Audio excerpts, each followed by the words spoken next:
First, I want to explain something to Adrian Peterson. Peyton Manning, Tom Brady, LaShawn McCoy are your colleagues. The guy that signs your check, his colleagues are Mr. Bob Kraft, the Maras, the Rooneys. A colleague is a peer, a guy that's equal to you. So it's not, we're talking amongst colleagues. If I call Skip Bayless is a colleague of mine. The guy that signs Skip and I's check, he's not a colleague. The guy that signs the check at another network that have a show similar to ours, they're colleagues. Jerry Jones is brazen and really cavalier to take that call in front of a reporter. Because basically what he's saying is, I don't care. He knows he should not be having conversations of this magnitude with a player from another team that's under contract. He knows that. He admits, I didn't report it. I didn't tell the Minnesota Vikings. I didn't tell the National Football League. See, Jerry's problem is, he's the problem. He hires a chef to cook, but then tells him what to cook and how to cook it. See, meaning not the literal chef. Nothing right. He hires a coach. Because he might tell the literal chef how to cook. He hires a head coach, then tells him who to hire on his staff, who to play, how to play, what they should be running. There's some of that going on. See, when he had Jimmy, see, when you win Super Bowl, Skip, everybody wants more credit than they deserve.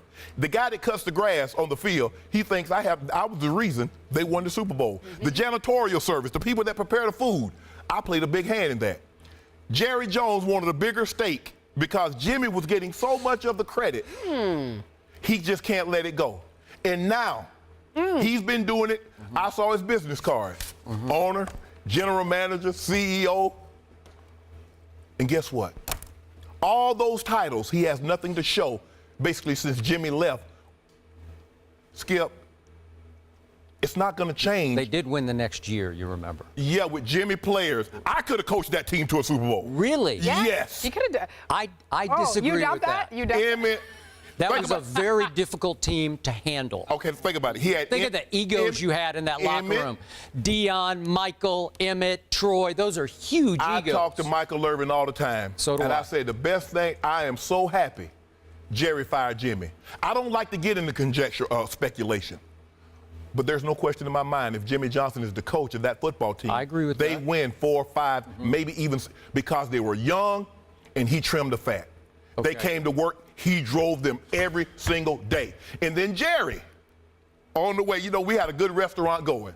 We were cooking this, some little pot roast. We had little ribs and a couple of burgers. And then here comes Jimmy coming in. He wants to fry fish. Okay. And now my restaurant's gone downhill since. So the topic is what should the NFL should. The NFL should. Shannon has now pushed all of my buttons. I saw you sit biting your lip. I must say publicly, I wrote a whole book about what you're talking about. And trust me on this, who was the key addition that helped the 1992 Dallas Cowboys win the first Super Bowl? They would not have won without Charles Haley. Thank you very much. Who engineered and drove home the trade for Charles Haley against Jimmy's best wishes? Jerry Jones. He initiated it with Carmen Policy, a rival within the conference, and pulled it off. And Jimmy was like, I can't coach that. I can't coach that guy because San Francisco couldn't coach that guy. Right. And, so that's a whole other issue. So you got to give him a little bit of credit. But he wants more than he's deserving of. Wait, back to the topic. What did you say the NFL should do? They should fine him. Okay. The NFL should do nothing to Jerry Jones because this is one big much ado about nothing. Let us reconstruct here. This was a basic pie-in-the-sky, pipe dream, bizarre phone call from Adrian Peterson to someone in Jerry's luxury box before a George Strait concert at Jerry World. And a friend walks up while Don Vanata is standing there, and the friend says, hey, Jerry, check this out. Hello? It's Adrian Peterson. Well, Jerry's kind of a prisoner at that point. Now, by the letter of the law, you're supposed to then hang up the phone and call the Vikings and said, you can't believe what just happened. Adrian Peterson just called me. Yeah.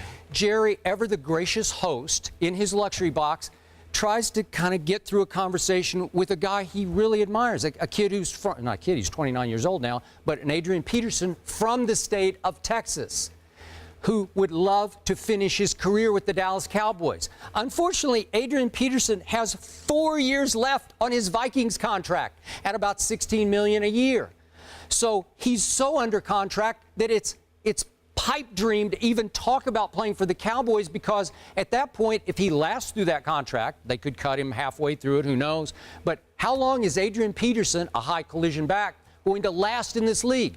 How realistic is it that he would soon join the Dallas Cowboys? Not realistic at all. Sometimes you have to take into account mitigating circumstances, and the circumstances are so bizarre. Why would Adrian Peterson call a friend of his who just happened to be in Jerry's luxury box, and Jerry's handed the telephone? He's like, hello? What? That's Adrian Peterson. Yeah. So you're going to fine him for that? Really? You want me to believe on one Thursday night, Adrian Peterson happens to pick up a phone, calls a guy that just so happens to be at a George Strait concert in Jerry Jones' box. Jerry Jones happens to be there.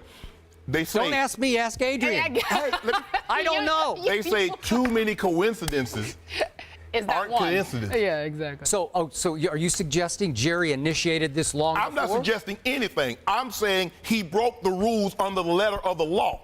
Is Adrian Peterson about to be a free agent? That's beside the point. 4 years. Skip. It's ludicrous. It doesn't matter whether or not he's going to be a free agent. You cannot have talks to a player on another team that's under contract.